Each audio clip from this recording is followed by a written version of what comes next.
Ma'am बच्चे जी। बच्चे message कर दें जो भी स्टूडेंट बोल रहे हैं। आपकी आवाज़ मुझे क्लियरली नहीं आ रही।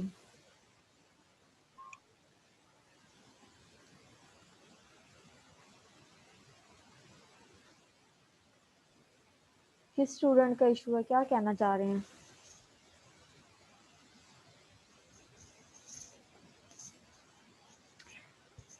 ओके, और जिन स्टूडेंट ने क्लास अटेंड की है उनकी मैंने अटेंडेंस जो है वो मार्क कर लिया। आप लोगों को ग्रुप में लगाने की ज़रूरत नहीं है, ठीक है? जी मैम। और यहाँ पे कौन से स्टूडेंट है जिसकी आवाज़ नहीं आ रही लेकिन वो कुछ कहना चाह रही हैं?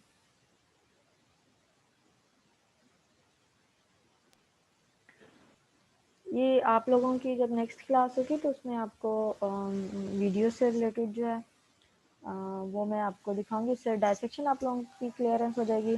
और सेकंड बात मैंने आप लोगों को पहले भी बताई थी, अब फिर बता देती हूँ। कंपाउंड माइक्रोस्कोप, जितनी भी डायग्राम है, कंपाउंड माइक्रोस्कोप है या टिश्यूज़ हैं या फिर जो है वो फाइलम है, इनकी डायग्राम आपने अच्छे से बनानी है। और अच्छे से बनाने के साथ साथ इनकी जो लेबलिंग है वो अच्छे से करनी है, ठीक है? लेकिन जो आप लोगों ने इनकी फॉर एग्जांपल ये जो फाइलम है मैम फाइलम की, जी, फाइलम मैम इनकी फिगर्स मैम सही क्लियरली नजर नहीं आती। तो मैम अगर हम गूगल से देखें तो मैम वो स्ट्रक्चर्स डिफरेंट होते हैं, या फिर लेबलिंग अगर देखनी हो तो। नहीं बच्चे, लेबलिंग तो हर जगह सेम ही होती है। अगर आप हाइड्रा की डायग्राम मैम लेबलिंग तो सेम होगी, लेकिन स्ट्रक्चर्स मैम डिफरेंट होते हैं। जैसे स्पॉन्ज की हैं मैम, तो उन्होंने ये वो जैसे आपने दिए हुए हैं ऐसे ही नहीं होते वो स्पॉन्ज की कुछ कुछ फिगर्स के। टाइप्स डिफरेंट होती है ना। आप उसको कंप्लीटली तौर पे जो स्पॉन्ज का नेम है ना, फॉर एग्जांपल बैरल स्पॉन्ज है या फिर दूसरे वेजल है, तो आप उसके नेम लिख के करेंगे ना तो वो आपको इजीली आ जाएंगे। वरना बाकी स्पॉन्जेस का मेन जो है उनकी डायग्राम बस सेम है, थोड़ा बहुत डिफरेंस है। लेकिन ज़्यादातर जो पोरिफेरा से आगे जितने भी फाइलम है ना, उनमें मेन डिफरेंस है। इसमें ये जो मैंने आप लोगों को मैम वो तो सेम ही है। जी, वो बाकी क्लासिफिकेशन का जो मैंने आपको बताया ना कि आप लोगों ने जो लाइन वाला पेज है, आप लोगों का प्लेन पर डायग्राम बनानी है, उसको लेबल करना है।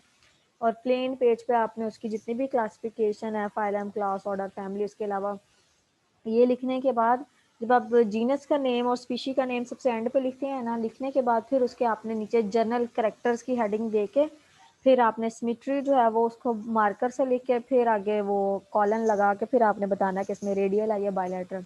ज़्यादा नहीं लिखने बैठना कि इसमें रेडियल सिमेट्री है, उसको बढ़ा चढ़ा के ही लिखें। ये वो डाइजेस्टिव सिस्टम है बताना है कि सैक है या ट्यूब लाइक है।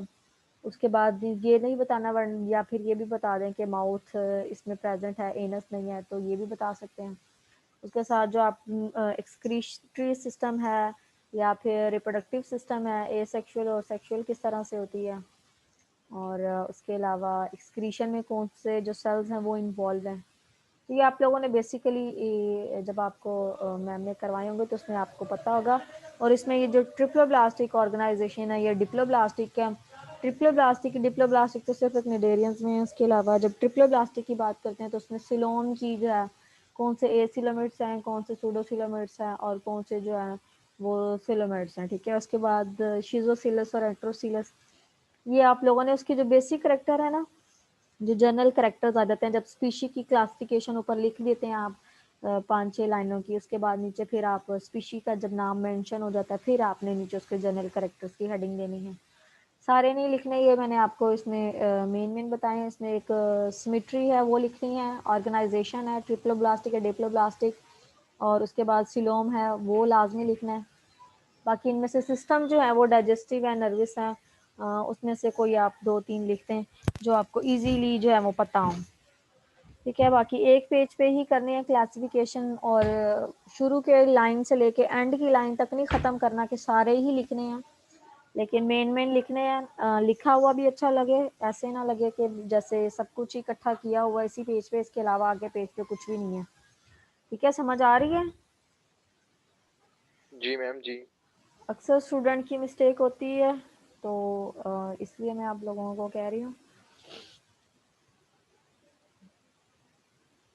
और बस इसके अलावा कोई क्वेश्चन तो नहीं आप लोगों का। और बाकी आप लोगों की बच्चे जो अटेंडेंस है वो आप लोगों को ग्रुप में मार्क करने की ज़रूरत नहीं है, वो मैंने सब स्टूडेंट की मार्क कर ली है।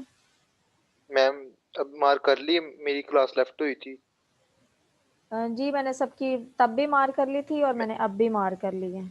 जी मैम वो नेट इशू लेफ्ट हो रही, पहले भी क्लास लेफ्ट ज्वाइन देर बाद हुई और लेफ्ट बाद में हुई, पहले अ, होगी। जी हो गई आपकी शहजाद। ठीक है, इंशाल्लाह फिर जब आप ये जो डायसेक्शन का है ये थोड़ा बहुत आप लोगों को जब वीडियोस होंगी और बाकी फ्रॉक और रैबिट का स्केलेटन नेक्स्ट आपकी क्लासेस होंगी तो तब बच्चे लास्ट टाइम आप लोगों की एक क्लास मिस हो गई थी मेरे साथ, एक्चुअली मेरे पेपर से लगातार, तो उसकी वजह से पहले नेट इशू रहा और उसके बाद फिर मैंने आपसे कहा भी था कि मैं बाद में क्लास लूँगी, आपको पहले बता दूँगी, फिर मेरे पेपर्स आ गए तो मैं उसमें बिज़ी होगी। और अगर आप लोग सैटरडे संडे को फ्री हैं तो किसी टाइम कर लें।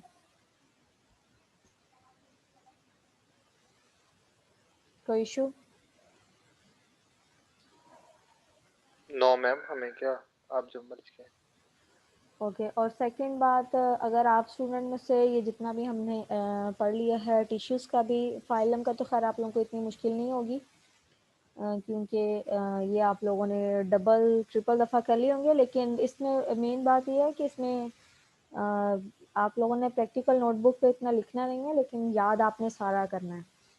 और दूसरी बात, आप लोगों के क्वेश्चन जो है वो इसी में से ही होंगे, ठीक है। आप लोगों को एक एक चीज़ जो है वो पता होनी चाहिए। इसके अलावा आपने ये जो टिश्यूज़ पढ़े हैं या फिर जो अदर हमने डिफरेंट फाइलम के अकॉर्डिंग पढ़ा, तो उसमें से अगर आप लोगों को किसी स्टूडेंट को कोई कन्फ्यूजन है या रिपीट करने हैं लेक्चर, टिश्यूज़ का ज़्यादा था, उनके डिटेल भी काफ़ी थी, तो अगर उसमें से आप लोगों ने डिस्कस करना, फाइलम तो ऑलरेडी आप लोगों को टीचर ने भी करवा दिया और यहाँ पे मैंने भी आप लोगों को ब्रीफ कर दिया है, तो उम्मीद है उसमें आप लोगों को तो कोई कन्फ्यूजन नहीं होगी। जी मैम फाइल में नहीं है, टिश्यू में थी, क्योंकि हमारी ना जो शुरू शुरू में क्लासेस होती थी तब पता भी नहीं लगता था, मतलब पहली क्लास भी मेरी सर मिस के हो गई ऊपर से थी। गुजर जाती थी। नहीं मैम लगती थी समझ, मगर ना वैसे ही मतलब थोड़ी थोड़ी कम लगती थी। अच्छा चलें ठीक है, क्योंकि अभी टाइम है तो जो टिश्यूज़ का है वो मैं आप लोगों को भी रिपीट करवा दूंगी, और ये जो बाकी का है ये हमारे जस्ट 2 रह गए हैं, तो उसमें इंशाल्लाह नेक्स्ट ये भी कवर हो जाएगा, ठीक है। और जी बाकी मैम ठीक। प्रैक्टिकल नोटबुक का मैंने आप सब स्टूडेंट को क्लियर कर दिया है। ज़्यादा लिखने पे ज़ोर नहीं देना, डायग्राम बनाने पे ज़्यादा ज़ोर देना है, ठीक है। जितना आप लोग ज़्यादा अच्छे से बनाएंगे उतना आप लोगों को बनाने की प्रैक्टिस अच्छे से होगी। और सेकंड ये कि आप लोगों को पेपर्स में उतनी आसानी रहेगी, क्योंकि ये याद तो आप लोगों ने अच्छे से कर ली है, बाकी आपके लिए थोड़ा मुश्किल है टिश्यूज़ का, और बाकी ये जो रैबिट और फ्रॉग का स्केलेटन पढ़ेंगे उसके जो पार्ट्स हैं वो आप लोगों के लिए थोड़े मुश्किल होंगे, लेकिन ये है कि वो भी आप लोगों को आ जाएंगे, ठीक है। ओके,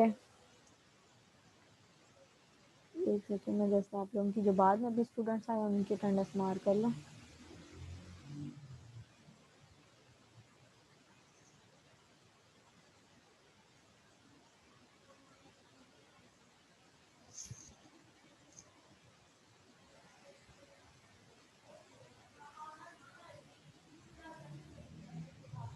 ओके बच्चे, अल्लाह हाफिज़।